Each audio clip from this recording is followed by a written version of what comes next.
first like 2 to 3 years were an unbelievable roller coaster of events and funding and flying around the world. I've let my school down, I've let my mum down, I've let like my friends down, not that they cared, but just that overwhelming sense of like I'd messed up in some way. It at the time didn't feel great. Do you feel you're a failure now? Oh God. Welcome to AltitudeX, the Business Leaders Podcast, where we explore the untold stories of extraordinary business leaders. I'm Holly, and I'm joined today by Tom Rivers. Tom, now brand director at Speechmatics, is a master storyteller, connecting customers with brands. But his career journey is anything but linear. A decade ago, he founded a startup that shared an incubator with billion-dollar companies like UiPath and Tide. 10 years on, the fast-paced and ever-changing world of startups and scale-ups has helped him hone the skill of building rapport with anyone while still getting things done. Welcome. Hi, Holly. So nice to have you here. It's great to be here. So what do you think people's first impression will be when they hear that you're speaking on a podcast about failure? Yeah, I mean, I'd like to say I hope people would be surprised, but probably not. Aside from the fact that people maybe don't talk about it that much, what made you want to talk about this in particular? I think that I have learned, and it's a bit of a cliche, I have learned far more from my failures than any modicum of successes or things going swimmingly. I think a lot of the time when people talk about failure, it seems to always be almost at the place of somebody writing their autobiography or their memoirs, right? Yeah. They've been through it, they're 60, 70 years old, they've achieved amazing things and they write about it in retrospect. And I think what that means is when you hear about those failures, you can kind of think, well, it's all right for you to say, like you got through them and like you're way past that and you've gone on to have enormous successes. I think it's in some ways much harder and more interesting to talk about it almost like during that journey rather than at the end. So you still think you're during the journey? I'm not retiring anytime soon. No autobiography, what? Yeah, not yet. Well, yeah. I don't know if you knew this, but Alan Titchmarsh has, I think, 4 memoirs. Really? Not content with one. Wow. So maybe I'll just write 4 memoirs. Oh my God. One now, one in 10 years, and just keep going. But I mean, we could just change the whole podcast and talk about Alan Titchmarsh if you like. Mind-blowing man. So we're talking about failure. What was your earliest memory? I know you say you're still mid-journey, but what was your earliest memory of failure? Yeah. School. So I went to academically a good school. I was fortunate enough to go there on like a scholarship. And they, like lots of academically good schools, kind of pick out students that they think are really good and push them really, really hard, specifically to apply for Oxbridge. And I remember the experience of going to interview at Oxford and it going so badly, just catastrophically badly. I had 2 interviews at 2 different colleges. The second one, I remember them basically being like, look, you've got 20 minutes to get there. It's a half an hour walk. You better get going. Running there, super flustered and just choking. The whole time I was there, I was choked and I didn't get in. And I remember sort of seeing the look in people's eyes where they won't say it. Yeah. But you can see in their eyes that they're disappointed in you. That was a very, maybe not earliest, but a very early, vivid memory of feeling like I don't understand what this feels like. Yeah. Like I've let my school down, I've let my mum down, I've let like my friends down, not that they cared, but just that overwhelming sense of like I'd messed up in some way. People say things like, oh, everything happens for a reason. You're moving on to bigger and better things. What if someone had said that to you? Maybe they did at that time. Yeah, they did. Lots of people. Yeah, I understand the sentiment behind it, right? Again, I always used to have this thing where it was like everybody that says everything happens for a reason or every failure or perceived failure has led me to who I am today. My response to that is, well, you seem pretty chuffed with who you are today. I feel like I could be much better. Like, if those failures hadn't happened, I would be like a greater, smarter, higher achieving version of the person sat opposite you. And I want that. So it wasn't that reassuring at the time. And yeah, lots of people did say everything happens for a reason. I almost just sort of stamped my foot and I was like, yeah, but I don't want it. I want that thing. That's why I went for it. And I tried really hard for it. So it, at the time, didn't feel great. I then had a second failure after that. I was lucky enough to get a full scholarship to London School of Economics, which now is above Oxbridge in the rankings. Dropped out, failed again to complete uni. Had a couple of years out. That was the first time where I kind of reassessed, my priorities in terms of going to like an academically high-flying uni. And instead I was just like, I want to have the best time ever. And I came to Manchester instead. And yeah, relatively shortly afterwards ended up, doing that mad thing of starting a proper startup. So like tech, investor money, Silicon Valley. Well, I wasn't based in Silicon Valley, but that style of startup. And I was, 25. And how long did that last for? So that was 7 years. Yeah. I would say that it was a tale of two halves though. Yeah. The first 2 to 3 years were an unbelievable roller coaster of events and funding and flying around the world and doing all of this exciting, high-paced, action-packed startup stuff, including being on a incubator in London called Camp, which is like one of the world's best. And then it just sort of petered off and a lot of that kind of went away. Something that must have been very, very difficult. How much would you say it has defined the rest of your life? Yeah, a huge amount. I think the success of the business becomes utterly entwined with your self-worth. Yeah. Your business is you, right? You're obsessed with it. When it's failing, it feels as if you personally are failing. Like you are not good enough, right? But I think it taught me a huge amount of valuable lessons about, when to quit, stuff beyond your control, external factors. Yeah. So there was definitely this, low of feeling absolutely terrible about everything that I touched professionally. But I think over time, when you get a bit of distance and you step away from stuff, that's often only when you can kind of view it clearly. But that took a very, very long time. Because I always think about people's beliefs and what they say. There's like certain stuff that people say, and I think they hold it in their brain, right? So, for example, if you tell people, don't worry what anyone else thinks of you, you'll go, yeah, I know, right? But I think that's your brain saying that. Feeling something, truly believing something, I think takes a lot longer to sink in. Yeah. Like you can see people that don't care what other people think, and then you can see people that would agree with you verbally, but don't actually truly believe it like in their bones. Yeah, that is so interesting. At the time, I'm imagining the answer is yes, but did you feel like you were a failure? Utterly. So connected to what to your sense of self. Do you feel you're a failure now? So it might be worth talking about like what failure means, right? Tell me what get into your definition. Let's get into the good stuff. I think a lot of the time it's just when you don't meet your own or other people's expectations. That's it. You just fall short of that. Yeah. It can be your own. I want to run a marathon in 4 hours. I ran it in 4.5. Boom. I still run a marathon, right? Those are your own expectations. Yeah. Other people in the world who have never considered running a marathon be like, you're incredible. Yes. You got around the distance. Never ran a marathon. Very impressed. So that's like the internal ones. But then I think you feel what other people's expectations are as well. Yeah. And you internalize those. And sometimes you feel as if you are not living up to other people's expectations. Again, even if they say otherwise, you might be like, no, I know you don't believe that. Your expectations of me were much higher. So have I not hit my own expectations or what I perceive other people's expectations like again and again? Absolutely. Yeah. Time and time and again. Do I now consider myself a failure?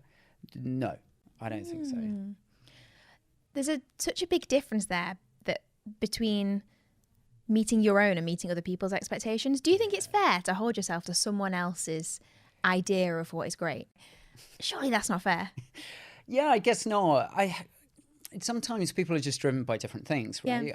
Some people are very, very driven by other people's expectations. And sometimes that works out fine, right? So Man City Football Club right now, I think most of the players are probably driven by the expectations and drive of Pep, right?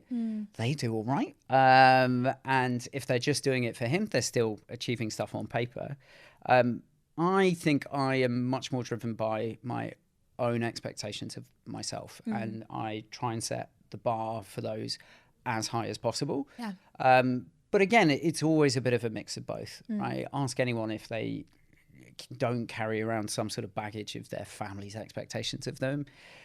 If they say no, I think they're lying, right? It's very rare to meet people that are utterly able to disconnect from other people's expectations of them. And sometimes those expectations aren't terrible, right? People expect you to be polite, nice, kind. That isn't a bad expectation to like internalize and kind of help guide your behavior. But my internal standards and my expectations, and therefore my standards for failure, are, I think, my own. I feel a very strong driving force, and I tend to be, in any work environment, but even any personal one, I'm always the one that beats myself up the most out of anybody else. So you hold yourself to higher standards then? Do you hold yourself to higher standards than you hold other people to? Yeah, massively, right? But that's similar to that whole thing of like the way that you talk to yourself is often harsher, right, than you would talk to a friend. Like if a friend is struggling at work, you are so lovely, right? Everyone is just like, look, it's fine, you'll get through this, don't worry, take that whatever time you need. Your internal monologue is like, pull yourself together, what are you doing? You're an idiot. This isn't even that bad. It's a very similar thing. It's so hard to make that inner voice inside you positive and not blame yourself, because blame is hard. Blame is hard to wrap your head around. Even now, as a leader, do you find yourself kind of split between, okay, if something goes right, it's praise. If something goes wrong, it's blame. How is that different as a leader? If every single decision made that didn't lead to huge success you took very, very personally, I just don't think you'd be able to get up and go out the door. And I was thinking about this today, like leading up to this. I was like, I've seen yet another funny meme clip of Liz Truss. So she's at the Conservative Party conference and she's walking down the corridor and a Sky News reporter's got a mic in her face and he's like, Liz, like, how can you even show your face here after the terrible period in charge, and aren't you embarrassed? How can you be giving the advice to like these new Conservatives? And she is just this utterly frozen smile, and she's sort of walking along and trying to ignore him, but it goes on for like a painfully long period of time where she's just like happily walking along smiling. And I watched that and I was kind of like, I get it.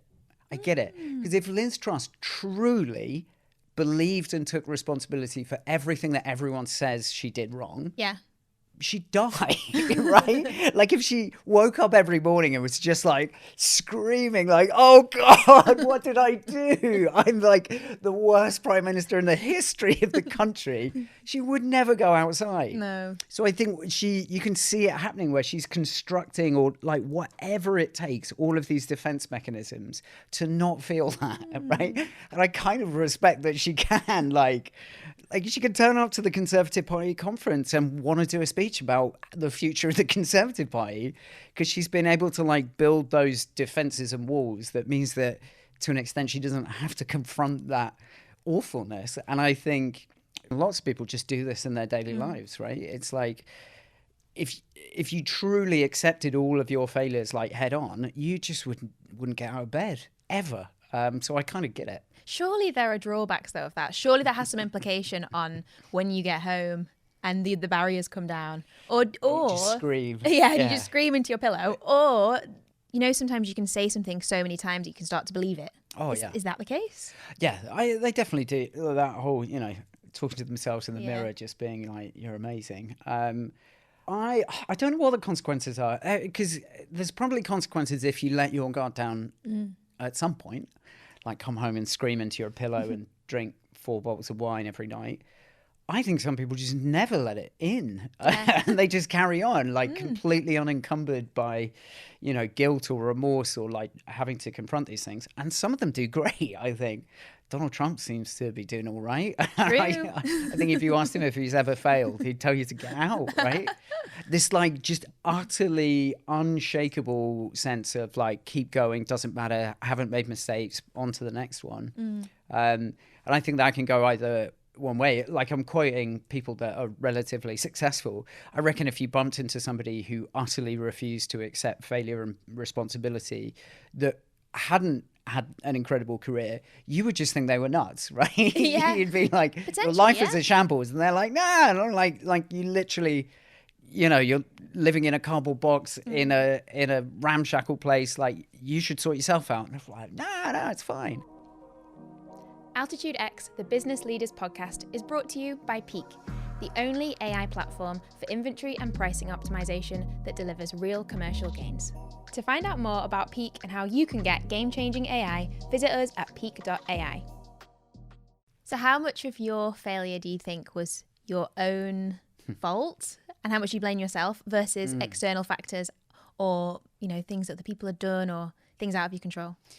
That's a tough one. I still don't really know. It's a big old mix of everything, I think, because it's one of those things where I can't remember who said it, but it's almost possible to make every correct decision and still lose. Yeah. Right? Yeah, true, yeah. Like, every time you're faced with, should we do this or this? Should I sell to them or them? Or you can make all of those choices correctly, and it's still just not work out for whatever reason.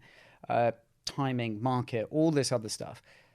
Nevertheless, you are the person who was making those choices, and you probably think in your head like, oh, okay, maybe if I didn't make all of those tiny choices right, but instead made a big scary decision to move in a completely different direction earlier, would we have succeeded? And the answer is like, I don't think you can know, right? These counterfactuals can be like super dangerous. I think it's one of those things where I take definitely a huge amount of responsibility for it. But also I think the difference is it was very human, fallible, and okay to make those mistakes, if that makes sense. Yeah, So okay, yeah. I still, to some extent, or to a large extent, see it as a personal failing, but that's no big deal, because failure's inevitable and fine. Yeah. So when you were going through this, what you mentioned before, actually, kind of this sense of self really tied to what you're doing, it's your everything. What happens to the other parts of your sense of self, like home Tom? What happened to home Tom when work Tom was failing?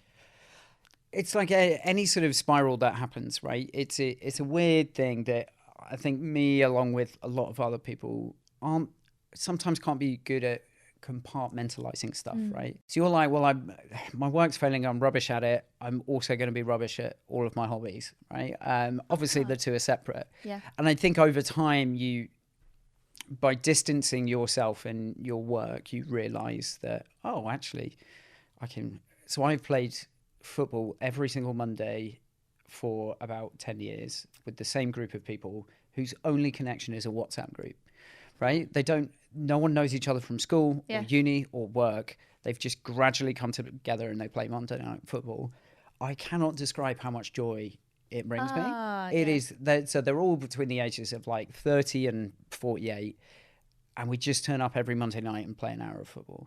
And that was such a the reason why I mention it is we don't even talk about work. No one talks about work. People barely talk about home life. They just come together and play football every week. And that was such a nice, like, to some extent humbling, right? Because when I was doing well and playing that like Monday night football, nobody asked, nobody cared, right? They didn't read the TechCrunch or whatever article that had been in. And I knew they didn't care either, right? They wouldn't ask me even if they read it. It was just like, we're there to play football. And I think that's such a nice, like, grounding experience. I know some people talk about the same experience of having dogs or kids. It's being around people or a person or a thing or an animal that just doesn't care what you do for work is so liberating. Because I think you're immediately like, yeah, you know what? This is just great. Nice, that's good. Keeping yourself resilient and your sense of self strong, that's hard. What would you define as resilience, actually, before I ask you anymore? Yeah, going from one failure to the next without any loss of enthusiasm, right? I think that was is it Edison or Winston Churchill? I think there is something to that. It's the ability to, no matter how many times you get knocked back, just picking yourself up and going again. But there's different types of resilience, right? And there's that sort of cyclical failure, go again, or like knockback, go again. There's also a resilience which I think I don't have as much as my friends do, which is just to endure misery, right? In the moment, to not give up, right? Rather than give up, pick yourself up and go again, which I think is a nice type of resilience and a good example of it. Some people just have an ability to just endure and to never give up, right? And just go and go and go. So like, forget marathons, like ultra marathon runners, or somebody that's having an awful time at work but just never quits. They just hold on, right? Somehow. That's a type of resilience, and I have less of that, but that's also kind of remarkable in a twisted way. I'm not sure if it's healthy necessarily, but some people are particularly good at that. So yeah, maybe 2 definitions there. I like those definitions. I think that maybe resilience is overall resilience is some blend of the two. But I think when you first move into a leadership role, or you first become a leader, your resilience might not be as strong. And you suddenly are faced with this blame versus praise, and how does that all work? And that can be quite tough. How did you find, do you remember moving into your first leadership role? How did you find it? I think I was like a teenager experiencing first love. It was like everything just felt world-ending, both good and bad. It all was the just highs, like, all the lows. and you were like, I will never feel this amazing ever, or I will never feel this bad ever. And then like 3 days goes by and you're like, oh my God, this is the bottom or this is the top. And you just oscillate between those two things for about a year. And only then are you like, oh, okay. I guess like maybe mixing up sort of resilience and wisdom. Didn't have any wisdom. I maybe had the resilience of just plowing on and doing crazy hours and doing whatever it took. But I didn't have any sort of, or not nearly enough distance to be like, this is fine. This too shall pass. There was none of that. It was just like, it was all the highest highs and the lowest lows for like the first year. Which makes sense. If your sense of self is wrapped up in it, then you feel all those things so strongly. How do you think you could have, looking back, protected your sense of self a bit more? God, that is such a tricky question. It's a bit like advising teenagers. If you could go back and advise yourself before you had that terrible idea of a relationship on what to do, that the teenage version of you wouldn't listen anyway, or even if they did, they wouldn't be able to help themselves. I'm not sure I could give any advice that would sink in or would make a difference. It's going to happen, guaranteed. So I guess maybe surround yourself with wise people, or have a good set of friends and family that honestly don't care about what you do for work. Always helpful. Nothing more humbling than your family just absolutely tearing you to shreds for your sweater choice at Christmas, right? Instead of like, oh, how were the results last month, right? Maybe that, but I still don't think it would help. If surrounding yourself with people who are wise is a helpful thing, but wisdom comes from doing things many times before, surely wisdom, therefore, unless you're succeeding in everything you do, which as humans we're not naturally likely to do, like surely wisdom comes from lots of failure. Yeah, of course.